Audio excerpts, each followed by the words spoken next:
Japanese Coast Guard officers say 8 Chinese surveillance ships have entered Japanese waters. The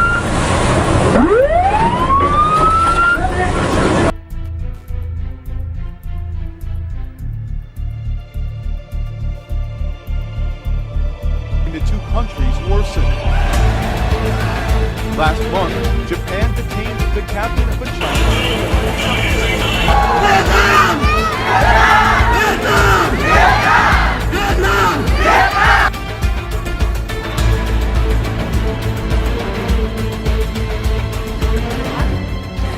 Given the recent history of tensions in the South China Sea, China's unilateral decision to introduce its oil rig into these disputed waters is provocative and unhelpful to the maintenance of peace and stability in the region.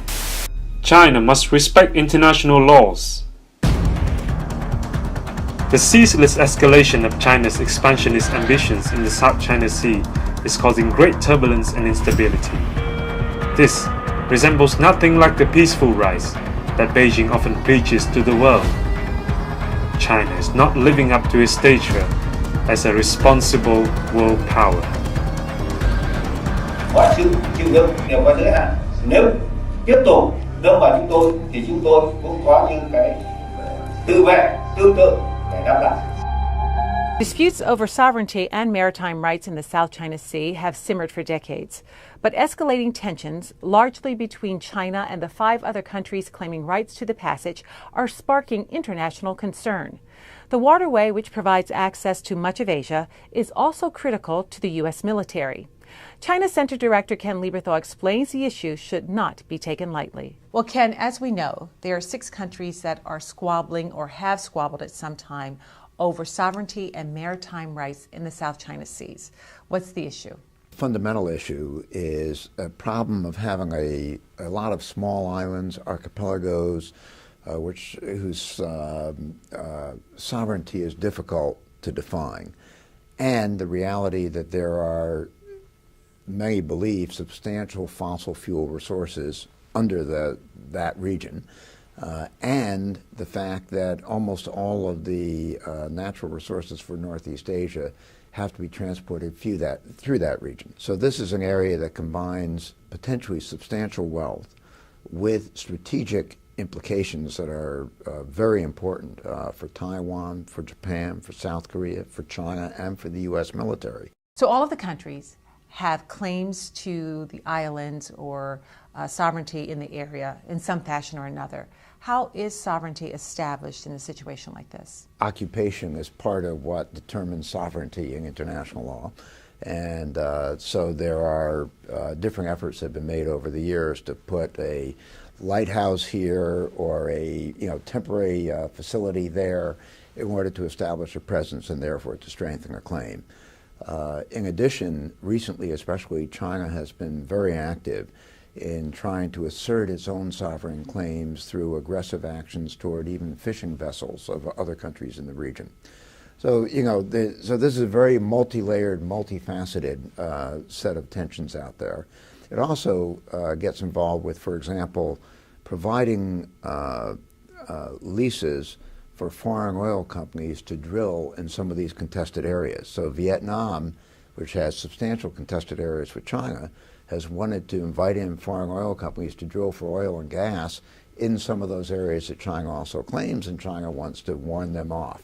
And because they're afraid both that Vietnam will get the resources if that goes through, but also it will more broadly strengthen Vietnam's claims to sovereign territory. This is an issue that dates back decades.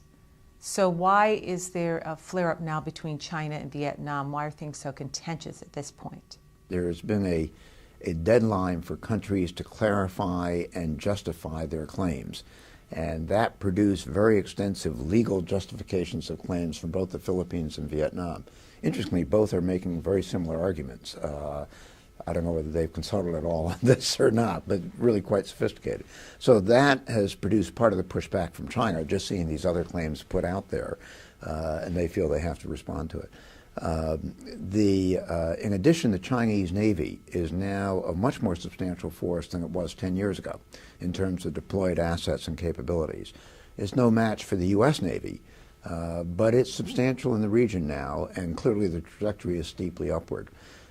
So that we are increasingly encountering more active Chinese effort to make it difficult for us to, for example, carry out intelligence activities based in China's exclusive economic zone, where we do various things to trigger Chinese radars or to, listen for Chinese submarines and so on and so forth, kinds of things navies do. The Chinese get out there now and in various instances have engaged in what we consider to be fairly reckless behavior in bringing their boats too close to ours, cutting across where we've trailed a long antenna that is a data gathering device, and they try to cut the antenna by running across our wake and slicing it and that kind of thing.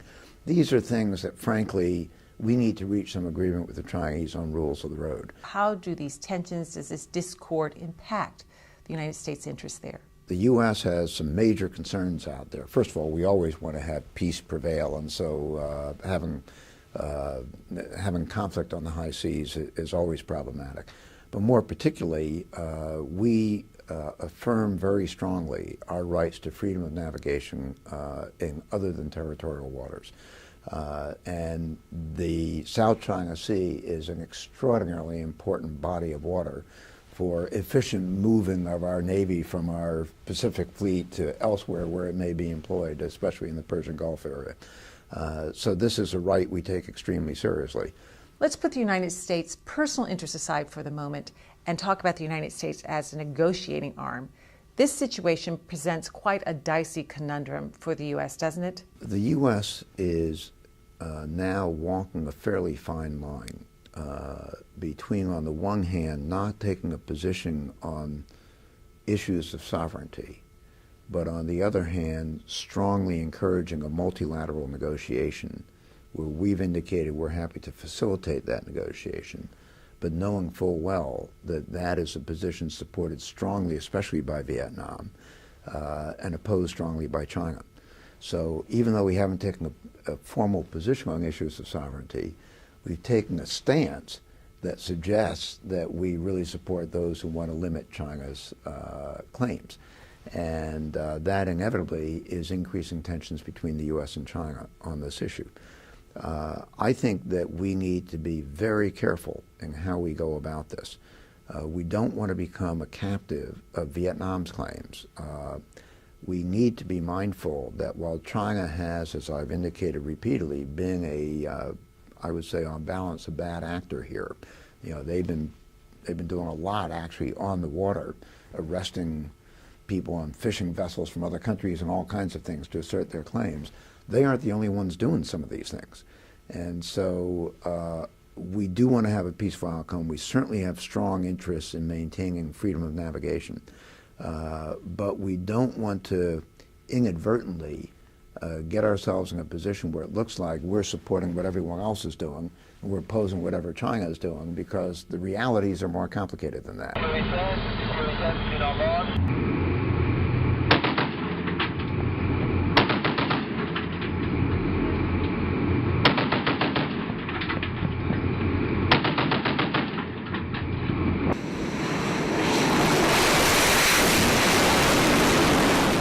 Could the navies of the United States and China be headed towards a showdown in the South China Sea? That's the worst-case scenario, but it's not impossible. The reason? Long-standing disputes between China and its Southeast Asian neighbors over control of the sea have suddenly become a new source of tension between Washington and Beijing. Look at any Chinese map of the region.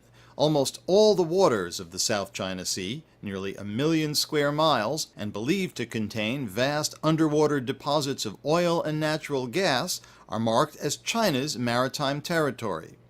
According to Beijing, it's a claim rooted in Chinese history. For China, we say our ancestors used to occupy this island. So I have this book to show. Look, and my fishermen used to use the island to avoid a typhoon. It's all recorded. And there are so many vessels unearthed that carry Chinese porcelain. It's not Vietnamese porcelain. So we consider that 1,000 years ago, our people already used this sea lane of communication for China's interest. Therefore, the ancestors of them have the right to claim. But the South China Sea is also bordered by Vietnam, Taiwan, the Philippines, Brunei, Malaysia, Indonesia, Cambodia, and most of them have their own territorial claims, and for similar reasons. Not only the potentially rich natural resources, but the fact that a third of the world's trade and much of Asia's oil pass through its sea lanes. That area, why is China claiming sovereignty and some other countries are competing for sovereignty, is because of the energy supply, potential energy supply. Over the years, these rival claims have led to numerous clashes between China and Vietnam, China and the Philippines, Taiwan and Vietnam, Vietnam and the Philippines and Malaysia. Despite its large naval presence in the Western Pacific, the United States has never taken sides in these disputes. Indeed, the South China Sea has been low on Washington's list of Asian concerns. But all that changed in July. Although still officially not taking sides, at an Asian regional forum in Vietnam, Secretary of State Hillary Clinton declared that the U.S. had a national interest in maintaining freedom of navigation in the area, in seeing disputes resolved in a collaborative diplomatic process without coercion, and that Washington was opposed to the use or threat of force by any party. What's really astonishing about this, the statement itself sounds benign. It just sounds like a perfectly reasonable, responsible position that any state could take. And what that implies is the United States contests and will potentially seek to block China's claim, the realization of China's claim over the South China Sea. If you read between the lines, it was a sharp rebuke to China's position, and I'm sure that's how it was read in Beijing. China's reaction was swift and angry. A defense ministry official says China has indisputable sovereignty over islands in the South China Sea and the surrounding waters. We oppose the internationalization of the South China Sea issue. An editorial in the Global Times, published by the Chinese Communist Party mouthpiece, the People's Daily, was even tougher, warning that, quote, China will never waive its right to protect its core interests with military means. Indeed, it was China's use of the term core interest to describe the South China Sea that was a key factor in Washington's new, tougher approach. In the spring, March to May period, Chinese officials, in conversations with American officials, announced that the South China Sea was now a core national interest of China, along the lines of Taiwan, Tibet, and Xinjiang. Completely unnegotiable issue of sovereignty. China's long claimed the South China Sea, but it never before elevated it to a core national interest. You usually think of core national interest, usually implies this is something we will fight for. These comments followed what the U.S. saw as a series of increasingly muscular moves in the South China Sea. These included China's detention of Vietnamese fishermen in the disputed waters, warnings to U.S. oil companies not to engage in joint South China Sea exploration deals with other nations, and a Sino-American naval confrontation in the spring of 2009. Chinese vessels coming within just a few yards of the U.S. Navy surveillance ship, the Impeccable. Chinese harassment. Beijing's justification for harassing the Impeccable was that in addition to sovereignty over most of the South China Sea, China has a 200-mile exclusive economic zone that extends from any land feature bordering the sea.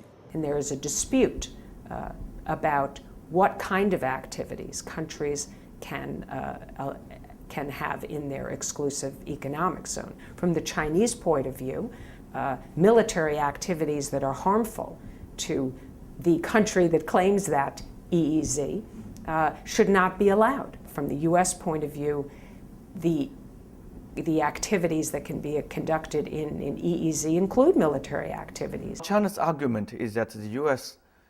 Pentagon's ship, even unarmed ship of military survey, inside the China's EEZ constitute a non-innocence, constitute a harm, because it's military. Why you make such mapping of the seabed in my economic zone. So China considers that I have a right to deny. Beijing's assertiveness was coupled with intense pressure on Southeast Asian nations to negotiate their differences with China bilaterally, where, of course, China, given its size and clout, would have a significant advantage. The assumption is that because you are so big and the other side is so small, if you do bilateral, that means you are engaging in unfair negotiation. So I think the South China Sea is becoming a sensitive spot today precisely because so many countries there are getting very uneasy about China's presence. China's new attitude was coupled with a growing sense in Beijing of Chinese strength and deepening American weakness. When we grow more strong, why we will be more subordinate, obedient to America. For China, we are getting more power.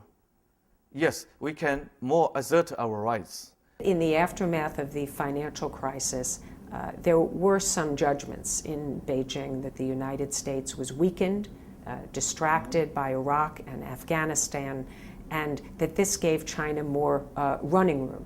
China emerged from the financial crisis relatively unscathed. And I do think that there were some people in China who saw this as an opportunity to try and exert China's influence and perhaps even further weaken U.S. influence in the region. Under the circumstances, Vietnam and several other members of the Association of Southeast Asian Nations, ASEAN, urged the Obama administration to adopt a tougher line, something Washington was ready to do precisely to counter the impression of weakness. The Obama administration, I think, realized that China had drawn this conclusion and was worried about the potential for miscalculation as a result of this judgment. And therefore, I do think that there has been a concerted judgment and decision in Washington to ensure that China understands that we are present in the Asia-Pacific region. We are not weaker. We are not distracted. Indeed, Secretary of State Clinton's declaration in Hanoi also coincided with joint U.S.-South Korean military exercises off the Korean coast. Although aimed at deterring North Korea, an angry Beijing saw them as yet another example of American muscle flexing in waters close to China. 我们坚决反对任何外国的军用舰机在黄海及其他中国的近海从事影响中国安全的活动。 Taken together, the U.S. moves fueled a sense among many Chinese that Washington is trying to block China's rise. Well, I think this is a widespread concern. I think if you interview some of these military top brass, and they would lambast the United States for another imperialistic design against China. You know, they are trying to encircle China. They are trying to suffocate China, its strategic space. The United States is trying to shape China's rise, but certainly trying to shape and constrain China's rise so that it rises into one kind of power, not another. And especially a power, I think, that continues to respect and acknowledge American supremacy, American leadership globally. That's what it looks like the United States wants from a rising China, and that's what it looks like Chinese elites now at least want to contest. In both Washington and Beijing, domestic politics limit the ability of either government to back down. President Obama can't risk being accused of being soft on China. His Chinese counterparts have the same problem. This has been the position of the Chinese government since 1949. So say, in the time of Chairman Mao, the central government says we claim sovereignty over these islands. And today, any leadership, if you will come in and say, I think we probably need to give away that kind of sovereignty, no leadership can do this. This is a very complex relationship. It needs to be managed very carefully on both sides. I think it's important for both of our countries, the United States and China, to be very realistic and understand that we do have areas of interests that clash. To a worryingly long list of divergent interests troubling U.S.-China relations, therefore, a new one can now be added: how to handle the potentially volatile conflict over the South China Sea. I'm Mike Chinoy.